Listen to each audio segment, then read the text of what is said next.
Did you know the Scoundrels names actually mean something in Japanese? And did you know the tactical showdown between Fubuki and Shōkan has real history behind it? If you've ever wondered how Japanese-style armor, like the one Shokan wears, actually works, this episode is for you. Let's uncover the hidden links between anime and history. Welcome to Jas Anime Commentary. 皆さんこんにちは. Hey guys, I'm Jas, a Japanese anime fan. On this channel, I talk about the culture and history behind anime and share the feelings and little nuances that people in Japan just feel naturally, so fans around the world can feel them too. And just a heads up, this video contains some spoilers from the series and its historical background. You guys ready? Let's get started. Today we're looking at episode 8 of the Elusive Samurai, A War of Hide and Seek. And here's a quick recap. Under the cover of night, Shokan and his band of scoundrels, the Seigi Warriors, launched their attack on the village. At first, things seemed to go well for Tokiyuki's side, thanks to the local Suwa reinforcements and Fubuki's clever strategy. But Shokan's tactical skills and strength are truly formidable. Following Fubuki's plan, Tokiyuki ends up facing Shokan in a one-on-one duel.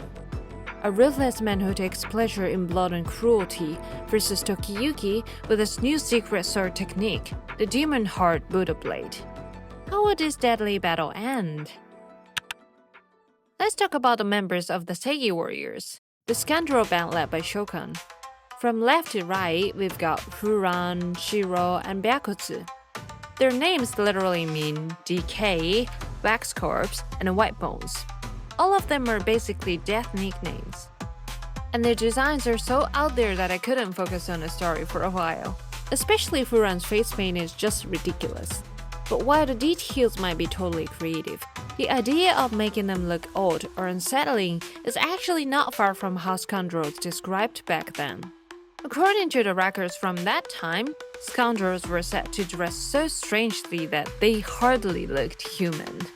For example, adult men used to wear a kind of hat called an eboshi back in the day, except for monks with shaved heads. So not wearing an eboshi was like going outside today with no pants on, just your underwear. Totally unthinkable, right? If you look closely in the anime, most people do wear the eboshi, except for Takauji. He doesn't, but probably just for a character design reason. And among Shokun's followers, many, including Furan, Shiro, and Byakutsu, are not wearing it. Maybe for a design reason too, though. They're not 100% historically accurate, but the concept isn't that far off. And even the name of the group is full of irony. They call themselves the Seigi Warriors, and Seigi here literally means conquering ants. It makes sense when you look at Shokan's outfit because it's covered with ant patterns. Personally, I think the ant here might represent the weak or powerless. Shokan tortures and kills the villagers, and even abandons his own men without hesitation, like they're helpless ants. But here's the real twist. When Japanese people hear the word Seigi, we usually think of another word that means justice or rightfulness. So if they chose that name on purpose, that's some serious dark irony. There's this moment where Fubuki analyzes Shokan's fighting style and realizes he's a skilled tactician. And you know what? What's really interesting about this part is that their tactics were at the cutting edge of their era. You know, when we picture samurai, we think of them fighting on foot with katanas, right? But before this period, their main weapon was the bow. They usually rode on horseback, shooting arrows at each other from a certain distance. But when the arrows failed to decide a fight, they moved in for close combat. And that's when the sword came into play. It was more of a backup weapon. Back then, battles were also a way to prove one's justice and loyalty. Fighting honorably face to face was how a samurai earned rewards like land and recognition from his lord. But then came the scoundrels. Many of them were once samurai, but they couldn't rely on the old honorable way of fighting anymore. And one big reason was that the Hojo government had already started falling apart. Rewards from their lords could no longer be trusted, so they took matters into their own hands. Some of them barricaded themselves in mountain strongholds, places too narrow for fighting on horseback. From there, they rain arrows down on enemies climbing up the slopes and use the terrain to set clever traps. After the arrow attacks, when enemies finally reach the barricades, the scoundrels switch to close combat with swords. Their style of fighting helped turn the sword into a truly effective battle weapon. Now, all the tactics I mentioned here are recreated in the anime. One of them is the straw dummy trick in episode 7, where Fubuki teaches the children to lure Shokan's men with decoys. And in episode 8, the Seigi Warriors sneak into the village under the cover of night. That's a classic scoundrel move. To counter that, Fubuki uses an arrow attack from above strategy. It's already impressive that Fubuki understands strategy at such a young age, but mastering advanced guerrilla tactics like this, that's just amazing. And Shokan immediately recognizes it, calling it a sound strategy to suppress the enemy when you have few trips. That really shows how experienced he is. Then Shokan and his men break through the traps, climb all the way up to the village, and fight Tokiyuki's group with their swords. Their mind games were so intense, right? I think knowing this little detail makes the anime a lot more interesting.